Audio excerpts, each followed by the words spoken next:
اسلام کو اپنے حساب سے چلانے کی کوشش بولو نہ کریں. رسول اللہ صلی اللہ علیہ وسلم سے جب پوچھا گیا کہ قربانی کیا ہے تو آپ نے کیا فرمایا؟ سنت ابیکم ابراہیم، تمہارے باپ ابراہیم کی بولو سنت. کیا مطلب؟ اس حدیث میں بہت ساری باتیں چھپی ہوئی ہیں، بہت ساری علم و حکمت کی باتیں ہیں.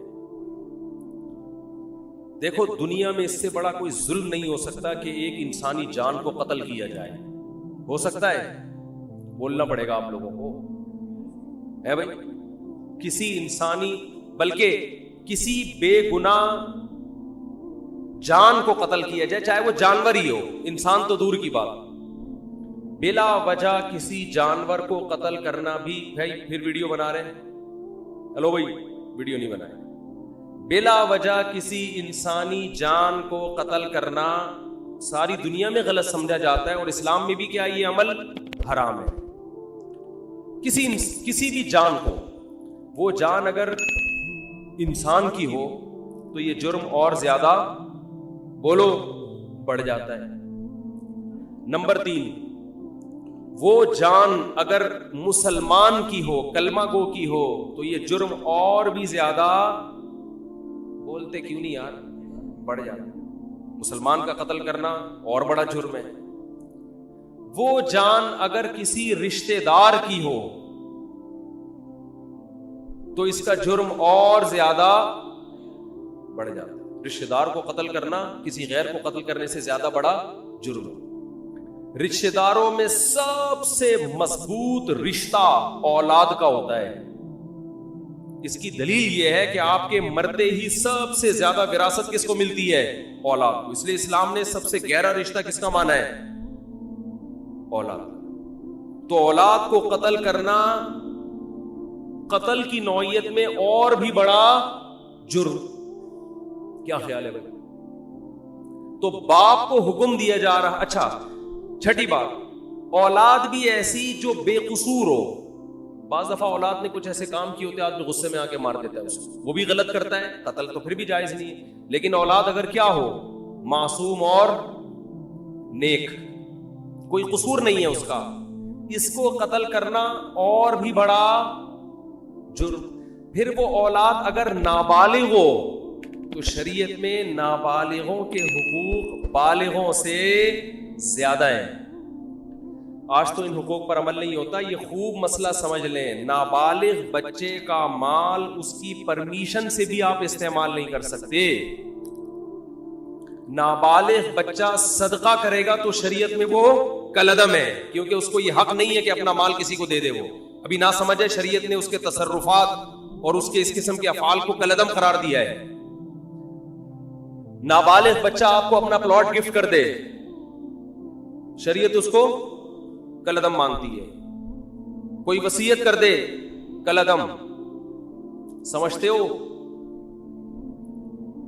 کیونکہ اس کے مال کی حفاظت اور اچھا نابالغ بچے سے آپ کوئی کام بھی نہیں لے سکتے. یہ بہت اہم پوائنٹ کی بات ہے. لوگ خدمت لے رہے ہوتے ہیں نا، وہ بچہ کوئی جا بیٹا یہ لے کر آ، جا بیٹا پانی لے کر آ، جا بیٹا یہ لے کر آ. تو علماء نے یہ مسئلہ بیان کیا ہے کہ نابالغ بچے سے آپ کوئی کسی قسم کی خدمت نہیں لے سکتے. والدین خدمت لے سکتے ہیں، اسی طرح استاذ والدین کی پرمیشن سے اتنی خدمت لے سکتا ہے جس کا تعلق تربیت سے ہو. بہت مشکل ہے بات سمجھانا، بہت مشکل. مثال کے طور پر آپ نے پڑھنے کے لیے اپنا بچہ کسی ٹیچر کے حوالے کیا. اب ٹیچر کا ادب بھی آپ چاہتے ہیں اپنے بچے کو سکھانا، تو ماں باپ نے بچے سے یہ کہا اور ٹیچر سے بھی یہ کہا کہ اس سے خدمت لیتے رہا کریں. کبھی کبھار پانی منگوا لیا، یہ کام کروا لیا، دکان سے جو ہے وہ کوئی چیز منگوا دی، تاکہ اس میں استاذوں کی خدمت کا جذبہ برقرار رہے. تو ٹیچر اس نیت سے اس سے خدمت لے سکتا ہے تاکہ اس میں خدمت کا جذبہ برقرار رہے. اور یہ بھی جب لے سکتا ہے جب بچے کے والدین کی طرف سے ٹیچر کو اس کی پرمیشن بھی ہو، کیونکہ اصل متولی ماں باپ ہے، استاذ نہیں ہے. بہت مشکل ہے یار، کیسے سمجھائیں. تو لیکن آج کیا ہو رہا ہے؟ بعض اداروں میں بچوں سے محنت مشقت والے کام لیے جاتے ہیں، تو جائز نہیں ہے، ان سے خوب سمجھ لیں. اسی طرح ہنر سکھانے کے لیے بھی بچے سے خدمت لی جا سکتی ہے والدین کی پرمیشن سے. ماں باپ اپنے بچے کو میکینک بنانا چاہتے ہیں تو شو روم میں لے جا کے وہ جو ورک شاپ میں بٹھا دیا، تو وہاں جو بھی استاذ ہے اس سے کہا کہ بھئی اس سے پلگ پانا وغیرہ کھلواؤ تاکہ اس کو یہ کام آئے. تو ہنر سکھانے کی نیت سے بھی ٹیچر، استاذ وہ نابالغ بچے سے خدمت لے سکتا ہے. کس کی پرمیشن سے؟ ماں باپ کی. مگر اس میں بھی یہ ہے کہ یعنی زیادہ محنت مشقت والے کام اس صورت میں بھی جائز نہیں ہے کہ جس سے وہ تنگ آنا شروع ہو جائے. سمجھتے ہو؟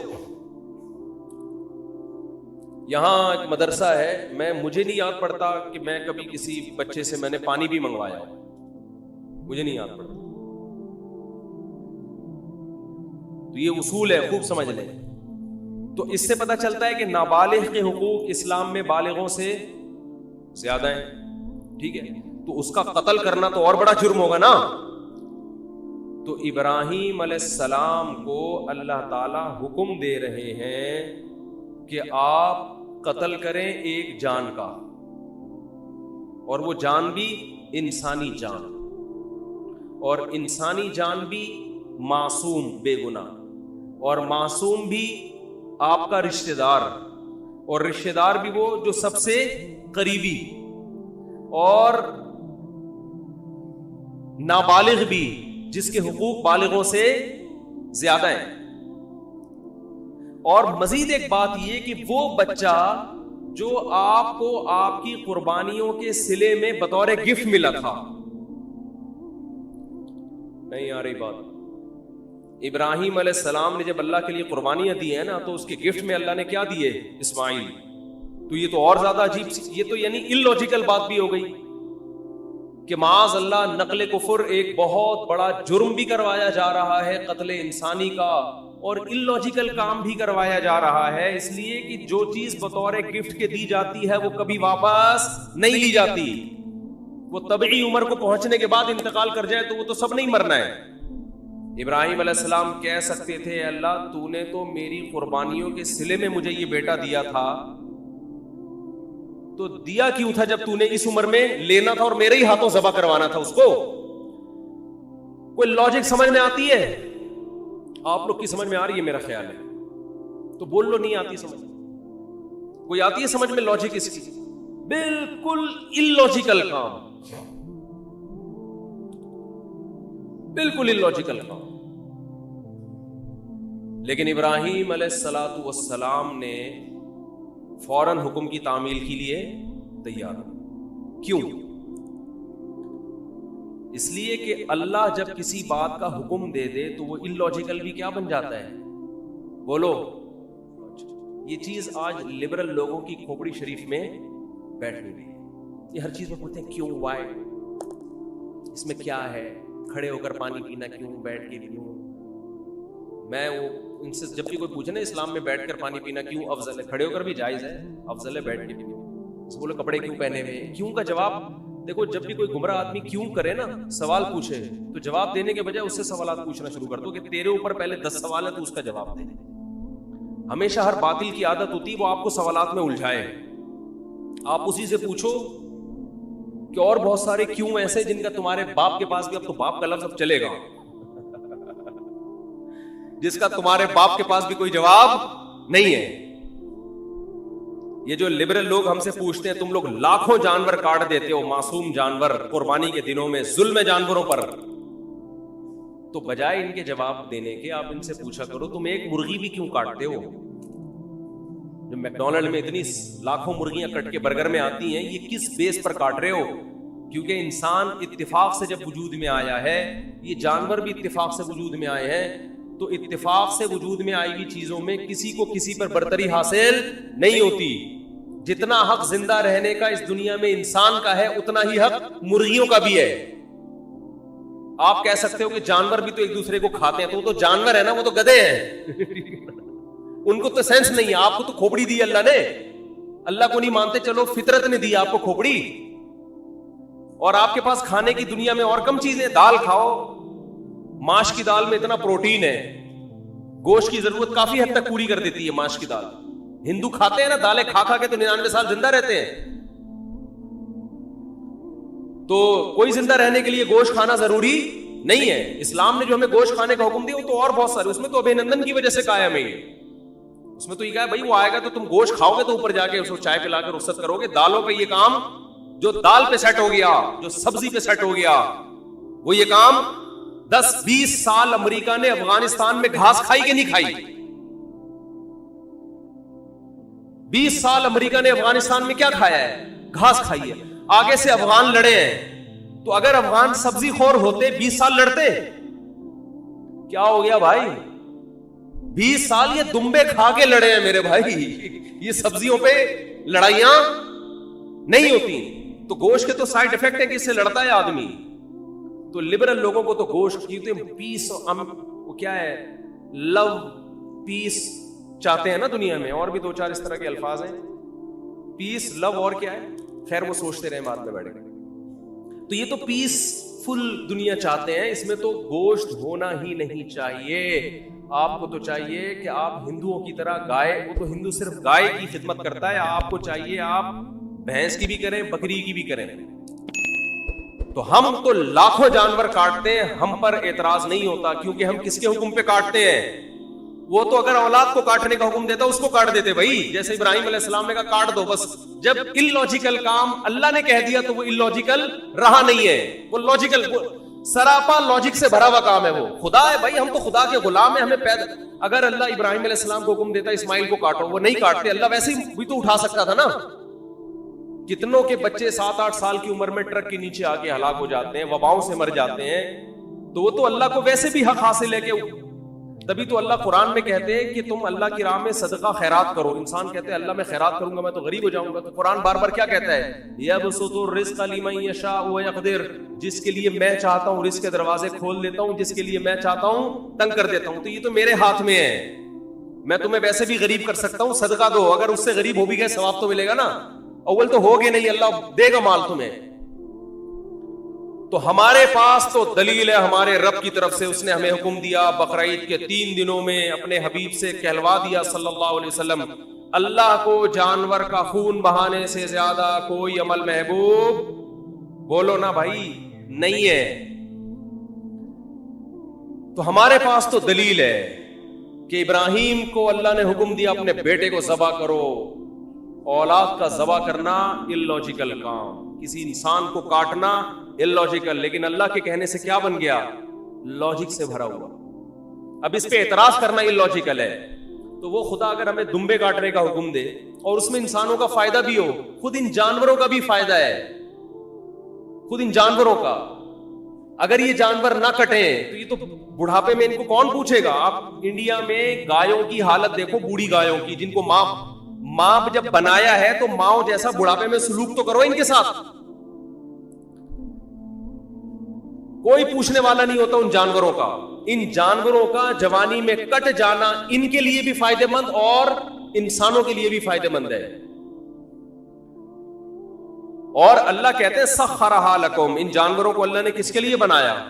ہمارے لیے. تو جو مذہب کو نہیں مانتے ان سے سوال ہے کہ تو ایک مرغی بھی کس بیس پہ کاٹتا ہے اے بھائی, تم شکار کس بیس پہ کرتے ہو؟ یہ جانوروں کو بھی زندہ رہنے کا اتنا حق ہے جتنا انسانوں کو ہے. تو ان سے سوال کیا کریں ان کے بجائے ان کا جواب دینے کے. تو میں یہ عرض کر رہا تھا کہ ابراہیم علیہ السلام نے جو کام کیے دنیاوی قانون کے لحاظ سے وہ سارے کے سارے illogical, کوئی لاجک اس کی. کیا ہو گیا یار, پسینے میں ڈوب رہے ہیں اور منہ سے پھوٹ دو یار, نہیں بنتی نا. آج تو کچھ زیادہ ہی مرجھائے ہوئے لگ رہے ہیں.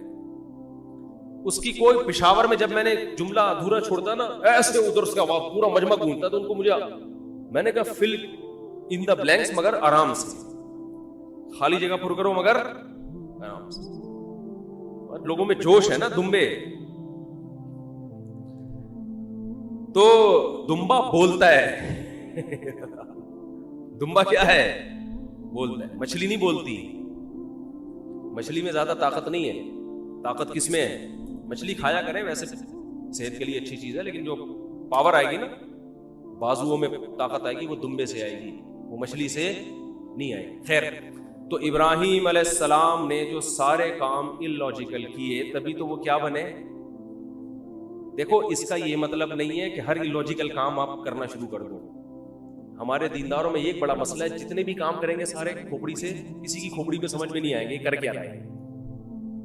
جب اللہ اس کے رسول نے حکم دے دیا تو پھر نہ دیکھو, جب تک حکم نہیں دیا تو ہمیں کھوپڑی استعمال کرنے کا حکم ہے. کوئی بھی لاجیکل کام کرنے کی ہمیں اجازت نہیں ہے. دکان کو بند کیا, آیت الکرسی پڑھ کے پھونک مار کے آگے کے ڈاکوؤں سے حفاظت رہے گی, تالا نہیں لگایا, تو یہ لاجیکل ہے یا اللاجیکل ہے؟ اسلام نے حکم دیا بھائی پہرے رکھو, تالے لگاؤ, حفاظت کرو. نبی نے حکم دیا رات کو چراغ کو جلتا ہوا مت چھوڑو, فَإِنَّ الْفُوَيْسِقَةَ تَضْرِبُ النَّارَ عَلَىٰ أَهْلِهَا. چوہا بعض دفعہ چراغ کو الٹ کے آگ لگا دیتا ہے, اتنی احتیاط کا حکم دیا ہے. تو رات کو آگ کو جلتا ہوا چھوڑنا اللاجیکل کام ہے, اس کی کوئی نہ ضرورت ہے اور یہ حادثے کا ذریعہ ہے.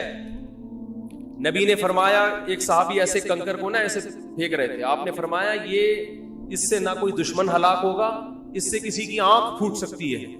لوگ اٹھا اٹھا کے پتھر پھینک رہے ہوتے ہیں نا ویسے ہی ٹائم پاس کرنے کے لیے, کسی کے لگ سکتا ہے. ہر کام سے پہلے آپ نے 100 دفعہ سوچنا ہے کہ اس کی کوئی لاجک بنتی ہے کہ نہیں بنتی. لیکن جہاں اللہ کا حکم آ جائے تو بس یہی لاجک ہے کہ کس نے حکم دیا ہے, اللہ نے. سمجھتے ہو؟ اسی میں ایک بات خوبی ہے بھی, جب بات چل پڑی ہے, والدین جب کسی بات کا آرڈر کیا کریں نا اور اس میں آپ کا کوئی بڑا نقصان نہ ہو تو یہ نہ دیکھا کریں کہ یہ کیوں. بھئی یہ کس کا حکم ہے؟ باپ. یہ باپ کا حکم ہے, ماں کا حکم ہے, ان کو خوش کرنے کے لیے کرنا ہے. اس میں زیادہ پنچایتوں میں نہ جایا کریں یہ کیوں کہہ رہے ہیں, یہ کیوں کہہ رہے ہیں. بھائی جو کہہ رہے کر لو یار, یہ خوش ہو جائیں گے, بس ان کو خوش کرنا ہمارا مقصد ہے.